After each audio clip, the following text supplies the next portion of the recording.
Welcome to Citizens Climate University, a weekly webinar program of the Citizens Climate Lobby that provides CCL supporters with access to in-depth training opportunities on topics relating to climate change and effective climate advocacy. My name is Jamie DeMarco. I am your host tonight, and the topic is how to publish climate-focused opinion editorials.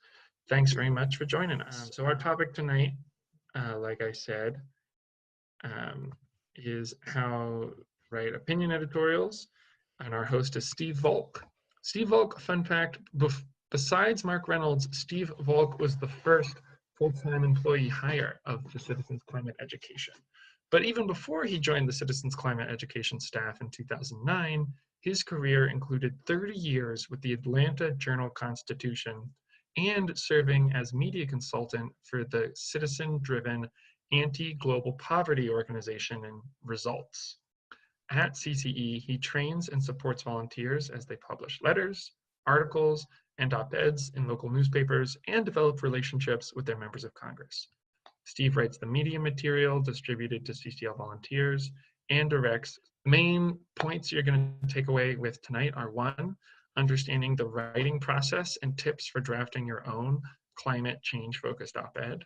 2, recommendations for how to submit your op-ed as well as sharing it when published. And 3, providing examples of what effective op-eds look like.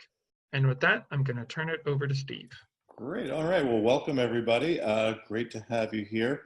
And before I get started, I want to put in a little plug for the print media action team on community. So it's a wonderful little team. Each week we have suggestions for letter to the editor opportunities, and we're going to start doing some more coaching and forum stuff in terms of editorials and op-eds and things like that. So if print media is your thing, go to CCL community, go to the print media team and join us. So again, so just kind of going over the agenda one more time really quickly here. We've got, we're going to, as Jamie was saying, we're going to go through the writing process, how to submit your op-ed, and most importantly, sharing your success. And then we're going to look at a few ideas and examples of op-eds, and we'll open it up for questions after that. So let's get into the process now. So if we can go to the next slide here. Yeah. So topic and approach. Essentially, this is what you will write about and how you will write about it. So op-eds have to relate to something that's in the news or something that should be in the news. So the topic can relate to a recent report, a disaster that's connected to climate change, an annual event like the State of the Union or Earth Day. And the approach that you can take can be several different forms. You can have a straightforward presentation of facts, you can have a personal story, or you can do a first-person narrative. But the main thing is that when it comes to an op-ed, a newspaper editor is always going to ask, why should we be running this? And the other thing is, how does this piece relate to what's going on in our community? So let's go to the next slide here. And so the first thing I recommend that you do is create an outline for your op-ed. So once you've decided what you're going to write about, the outline can be like about 6 or 7 items. It takes you from your opening to your conclusions. And when you get stuck, you can go back to your outline and see, okay, what's next? And that'll kind of get you back in gear here. So your outline also becomes a shopping list for the research that you need to do for your piece. You want to have your piece be informative. You don't want it to be dry, but you also want to, make sure that you're backing up, what you're saying with accurate information. So do the research before you start. And once you've figured out your topic, read as many articles about it as you can. I mean, until the information is coming out of your pores. This will make the writing process much easier. The words are going to spill out of your head, because nothing stymies the writing process like having to stop and look for information to back up your case. And to lend more credibility to your piece, you also want to cite your sources for your facts. So let's move on to the next slide here. You want to be compelling right from the start. You have maybe one or two sentences to grab the reader's attention. So you have to say something provocative, engaging, and informative right at the very beginning. Something that makes the reader say, okay, you have my attention, tell me more. So don't pussyfoot around or back into things with historical background. The reader needs to immediately know what is your point, or they'll move on to the next article. So moving on to the next slide here. Now, what you also want to do with your op-ed is create a natural flow. And a good way to do this is to anticipate the questions that readers might have and then answer those questions. So often those answers will raise more questions that you should answer. So what you're doing with your piece is you're anticipating and answering the questions that the reader has. And this will create a natural and logical flow to your piece. And a good technique for this is to actually pose a question and then answer it. Like, for example, how can we tax carbon without it being an economic burden on American families? And I think everybody knows the answer to that question.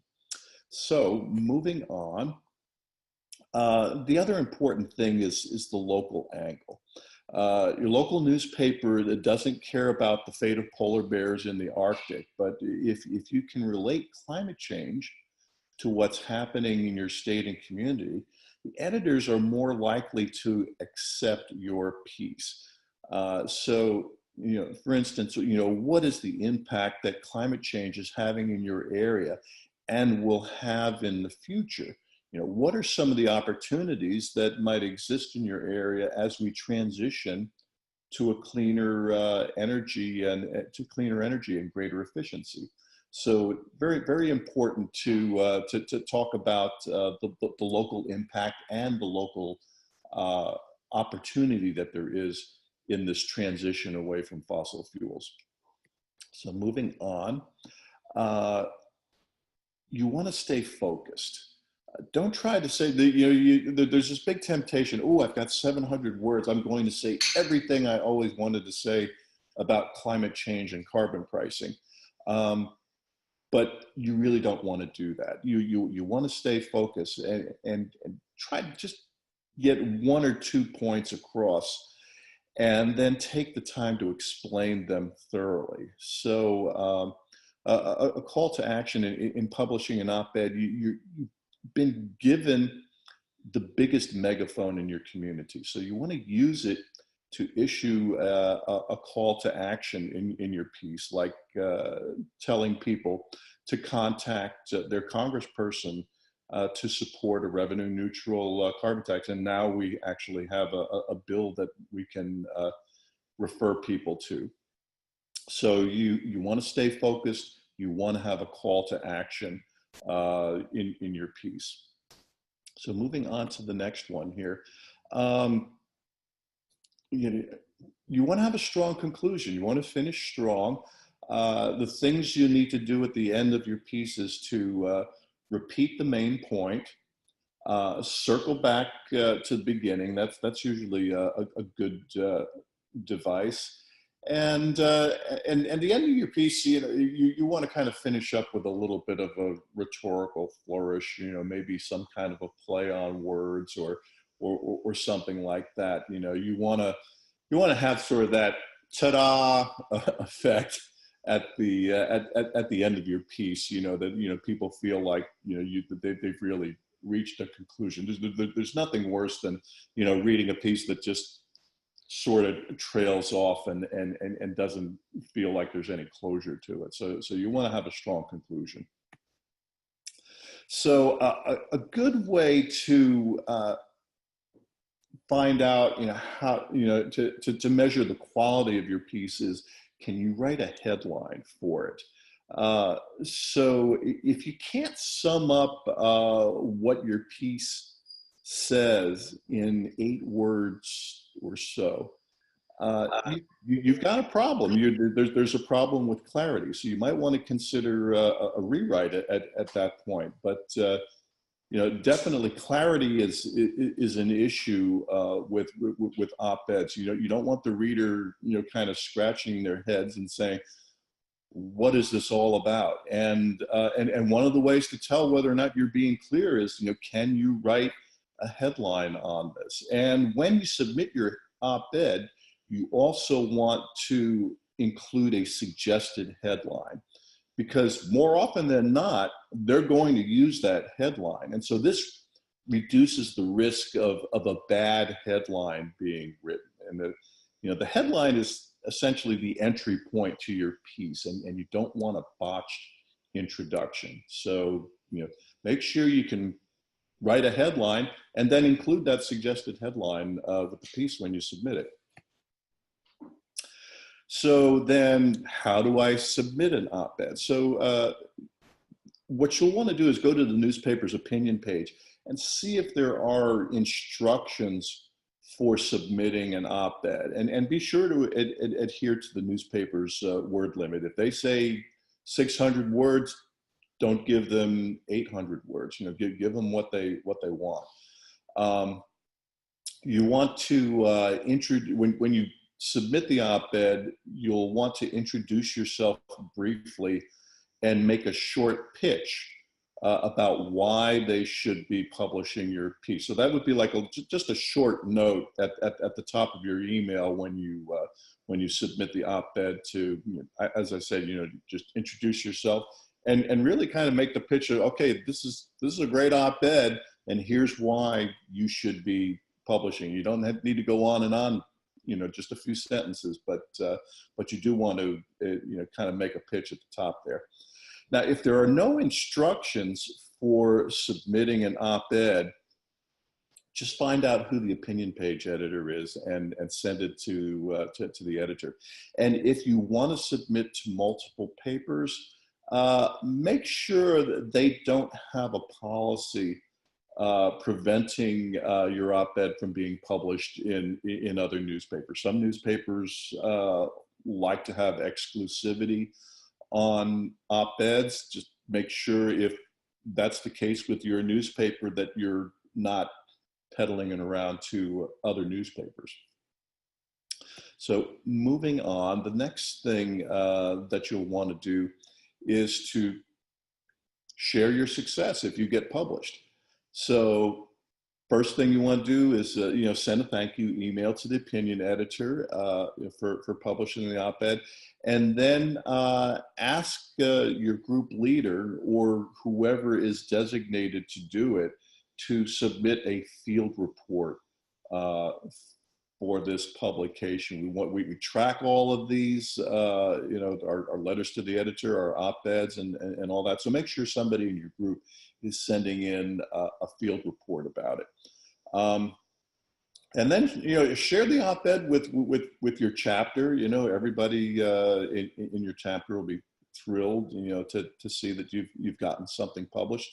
And share it on social media too. And when you share it on social media, you can have people in your group, share. You can post it on Facebook, for instance, and have the members of your group share it. And what's really neat is if you share it on Twitter. So if you happen to be on Twitter, or you have somebody in your group who does social media and they're on Twitter, have them post a tweet about the op-ed with the link to the op-ed, and then also tag your members of Congress, like your senators, your representative, and so forth. And so if you do that, then the people in the congressional offices that are tracking social media for their bosses, if they're tagged in a tweet, they will see it, and that will also, you know, increase the odds that that your members of Congress will, you know, see your op-ed. But we don't want to leave anything, you know, up to chance. So the other thing that you want to do in terms of sharing your op-ed is to send a copy of it to the person in your group who is the liaison for, you may have liaisons for your senators, and somebody else is a liaison for your representative. Make sure that all the liaisons get a copy of it so that they can then forward your op-ed to the staffers that they communicate with in those congressional offices. Okay, so let's take a look at some different ideas and examples for writing an op-ed. So we're going to look at a few things. You know, one will be the extended metaphor. Another one will be the personal story or narrative. And the other will be a local angle. And then finally, we'll take a look at annual events like State of the Union, Earth Day, that kind of stuff. So the first example I want to take a look at here is what I call the extended metaphor. And of course, you know, metaphor is a figure of speech that compares one thing to another. And so we sent out an op-ed for Mark, and the headline on it was "Last Call at Club Fossil Fuel." And the metaphor for this was that, let's see if we can go to the next slide. You might be able to actually see the text there. So the metaphor that we were working with here is that, you know, fossil fuels are, you know, kind of like alcohol. They're addictive. We kind of get used to it, and so the idea is that, you know, there's this bar that's very popular that people go to, and it's called Club Fossil Fuel, and it's hard for us, you know, to kind of break away from that. So we had that, we used that metaphor throughout this particular you know, piece here. I'll just kind of read a couple of the things here about that. You know, here in North Florida, the bar tab at Club Fossil Fuel will be in the millions, and that is just a start. Never heard of Club Fossil Fuel? It's the most popular franchise on the planet, everyone's favorite watering hole for well over a century, because the addictive libations, coal, oil, and gas, are relatively cheap. Cheap, that is, until you factor in the hidden costs, like asthma and other respiratory diseases, air pollution, or military costs to secure our supplies of oil from the Middle East. So you kind of get the idea, and we sort of run with that metaphor throughout the piece. And that, so just kind of skipping down to the bottom here in the conclusion to the piece, it says, last fall, the International Energy Agency warned that we have only 5 years before global warming becomes irreversible. Given what's at stake, it's time for last call at Club Fossil Fuel. So that's an example of you know, the rhetorical device of an extended metaphor. If we move on to the next example here, that would be the personal story or narrative. And personal stories are, you know, very powerful. I mean, facts and figures are good for making a case, but if you really want to make a connection with readers, nothing beats a personal story. And that's what we did with this op-ed. that ran in 5 newspapers, all of them in coal country, about a former coal miner now working for a solar energy company. So the headline on it was, transition to clean energy can include a future for coal miners today. So let's just go ahead to the next slide here, and you can see the text for that. I'll read a little bit of this. It's hard to take the mile-high view on climate change when you're toiling away underground to put food on the table and a roof over your family's head. That's certainly the case for coal miners whose concerns about meeting the needs of their kids here and now trump whatever concerns exist about the world those kids will inherit 30 years later. When you spend your days 600 feet below the surface, where temperatures range between 55 and 60 degrees year-round, you might not notice that the biosphere above you is slowly roasting. So then we go on to introduce a young man who, let's see, his name is Matt Rauscher. His father worked in a coal mine. His grandfather worked in a coal mine. I think he's in southern Indiana or southern Illinois. Coulterville, Illinois. And he got laid off from a coal mine. So he went looking around for a job, and he managed to find one doing solar installations. So this was a great piece about, that kind of pushes back, gently on the narrative of, well, if we get rid of coal, what are all these people going to do to put food on the table? And so this was a very good piece, but it was also a very respectful piece.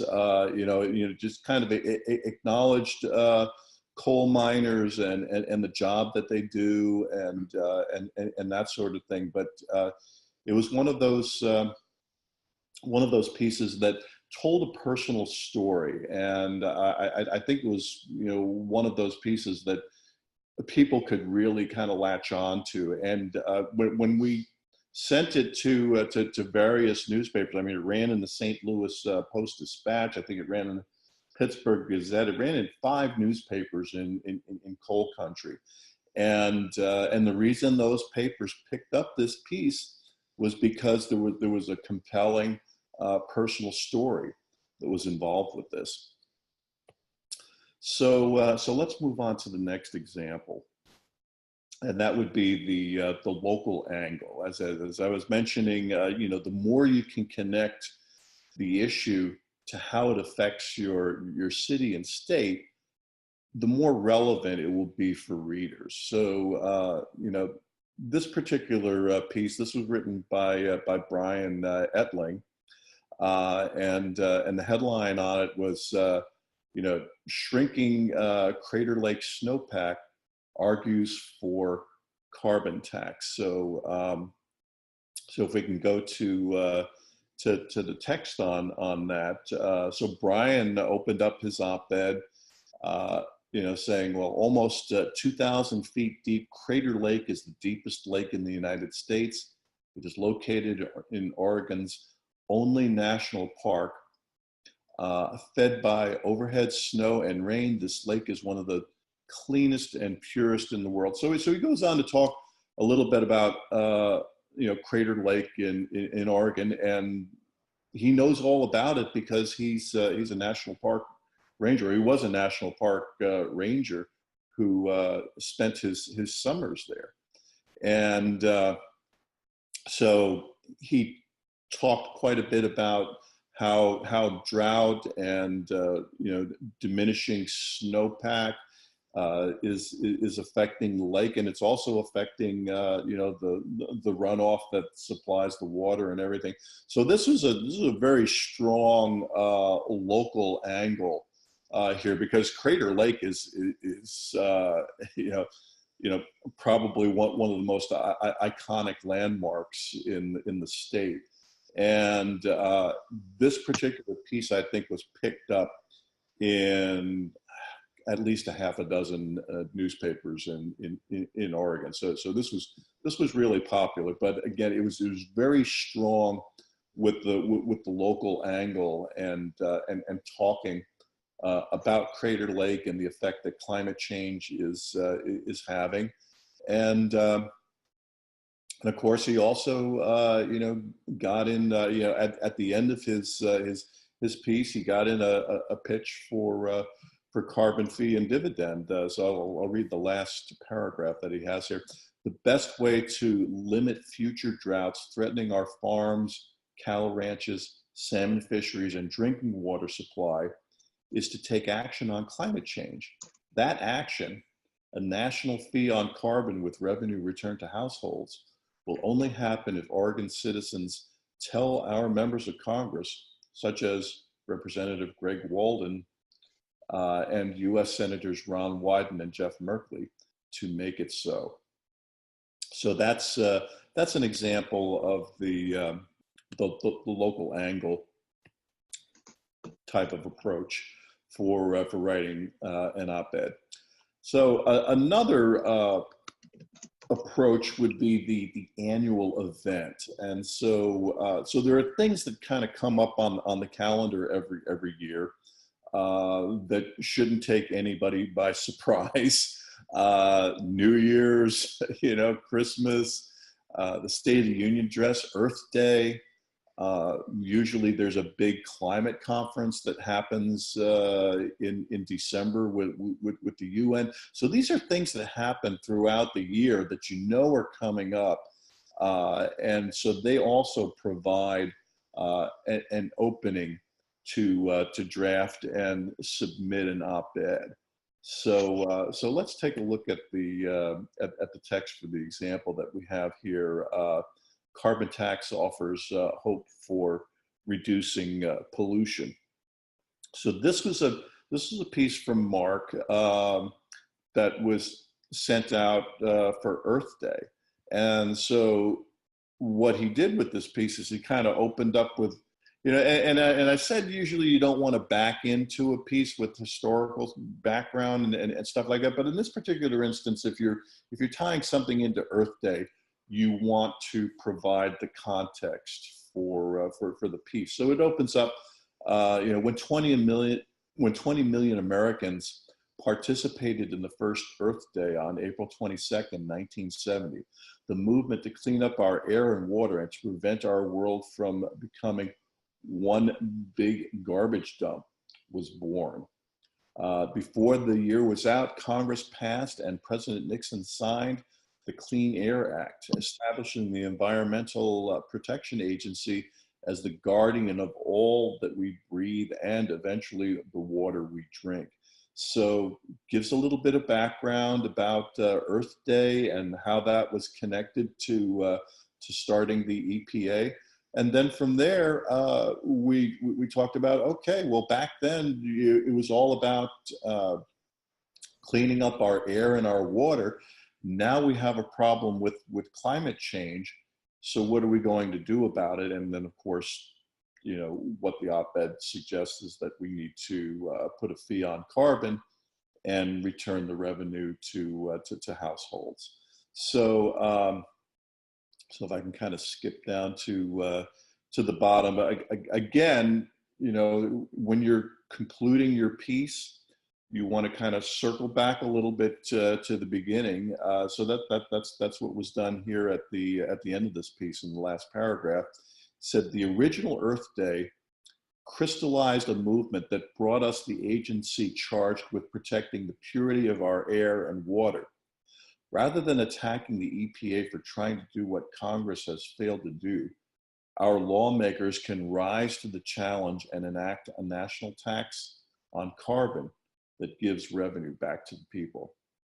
Thank you so much, Steve. This has been really informative. I really appreciated it. If you want to email Steve Valk, there's his email on the screen. It's just steve@citizensclimate.org. And you can also ask questions on the CCL forums. And thank you very much for being on the call tonight, everyone. We hope that you found tonight's webinar engaging, useful, and empowering in your advocacy efforts. Thanks, everyone. Good night. Thanks, Steve. Thanks, Jamie. Thanks, everyone.